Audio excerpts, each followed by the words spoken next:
उसके फादर हाथ जोड़ रहे थे, उनसे विनती कर रहे थे कि मेरे बेटे को छोड़ दो, लेकिन उन्होंने डंडे और सरिये से जिस तरीके से उसकी हत्या कर दी, उसकी मैं तो लिंचिंग कहूंगी, लिंचिंग की है उन्होंने। खाली हिंदू इकट्ठे होके मुसलमान को मारे यही मॉब लिंचिंग नहीं है, वो तो है मॉब लिंचिंग।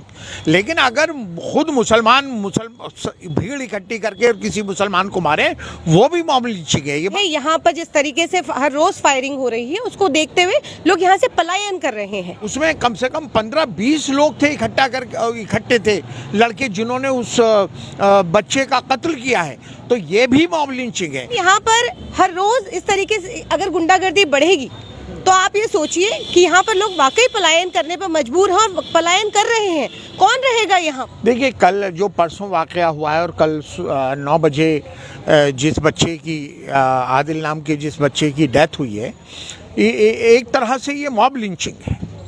और मैं इसमें ये बात कहना चाहता हूँ कि खाली हिंदू इकट्ठे होके मुसलमान को मारे यही मॉब लिंचिंग नहीं है, वो तो है मॉब लिंचिंग।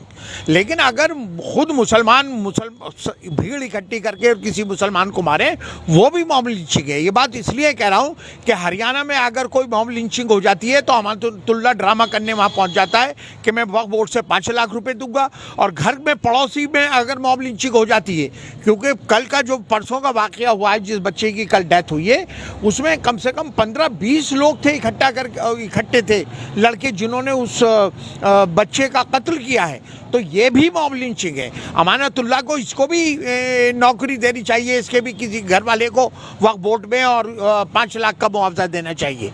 इंसान होगा। खाली ड्रामा, सिर्फ मैसेज देना, ढोंग फरेब करना, ये कोई सियासत नहीं कहलाई जाती है। ये आप फरेब करते हो, झूठ बोलते हो जनता से। आप जिन लोगों ने आपको चुना, उनके साथ आप फरेब और झूठ मक्कारी करते हो। अगर मॉब लिंचिंग के लिए आपको इतनी हमदर्दी है, तो ये वाकया भी कल का जो हुआ है, ये भी मॉब लिंचिंग है। इसमें भी आपको 5 लाख रुपए का मुआवजा देना चाहिए।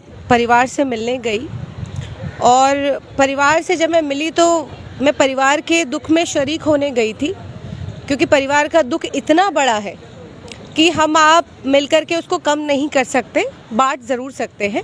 तो हम लोग पहले पहुँचे, वहाँ पे बहुत हंगामा हो रहा था। पता चला कि एक लड़का जो 25 बरस का है, उसकी पीट करके लिंचिंग कर दी गई। ओखला में आजकल नशा, तमंचा, डंडा ये बहुत आम हो गया है, और जिस तरीके से ओखला में आए दिन गोलियां चल रही हैं, ये चौथा वाकया था। हर रोज़ कभी मुरादी रोड से, कभी बटला हाउस कब्रिस्तान से, कभी शाहीन बाग से, तो इस तरीके से लगातार हर जगह से फायरिंग हो रही है। कभी घर में घुस करके औरतों को मारा जाता है। पता चलता है कि कौन लोग थे साहब? लोग थे, विधायक के लोग थे, विधायक के रिश्तेदार थे, विधायक के जानकार थे। तो आजकल ओखला के अंदर ये सब चल रहा है।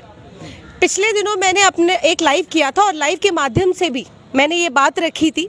मैंने यही कहा था कि यहाँ पर जिस तरीके से एक डर का माहौल बनाया जा रहा है, लोगों के अंदर एक डर बैठ गया है। यहाँ पर जिस तरीके से हर रोज़ फायरिंग हो रही है, उसको देखते हुए लोग यहाँ से पलायन कर रहे हैं।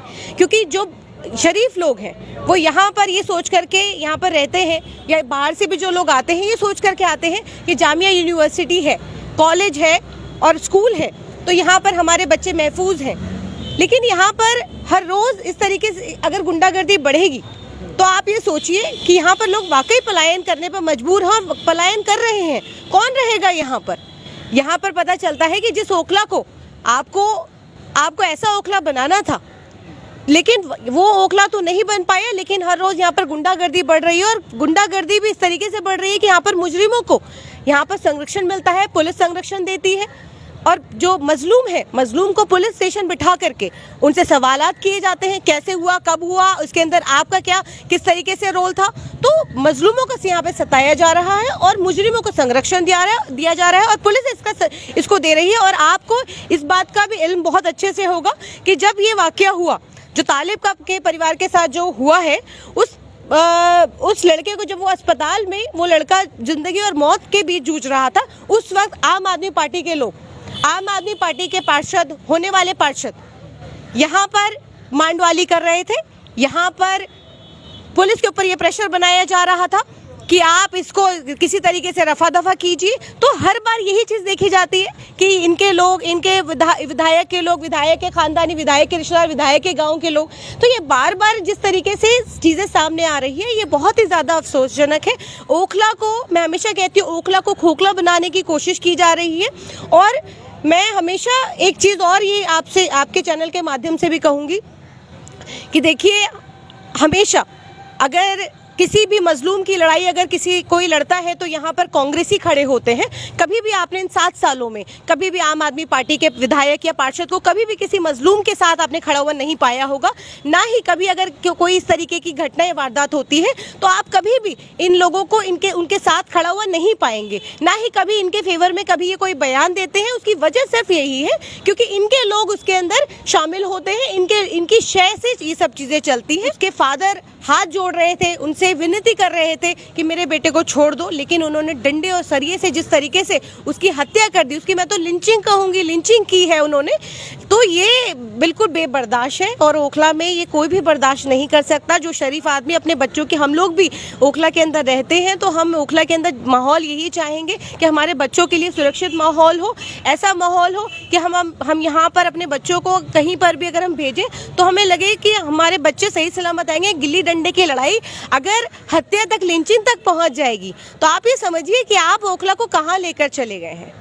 तो मैं अब यही बोलूंगी कि परिवार तो बहुत ज़्यादा दुखी है। मैं विधायक साहब से कहूंगी, और मैं परिवार होप लगा रहा था, उम्मीद लगा रहा था कि कम से कम विधायक साहब उनके दुख में शरीक होते, शामिल होते, उनका दुख बांटते। लेकिन बहुत अफसोस की बात है कि आज देखिए 2 दिन गुजर गए लेकिन विधायक साहब ना पहुंचे, ना उनके लोग पहुंचते हैं।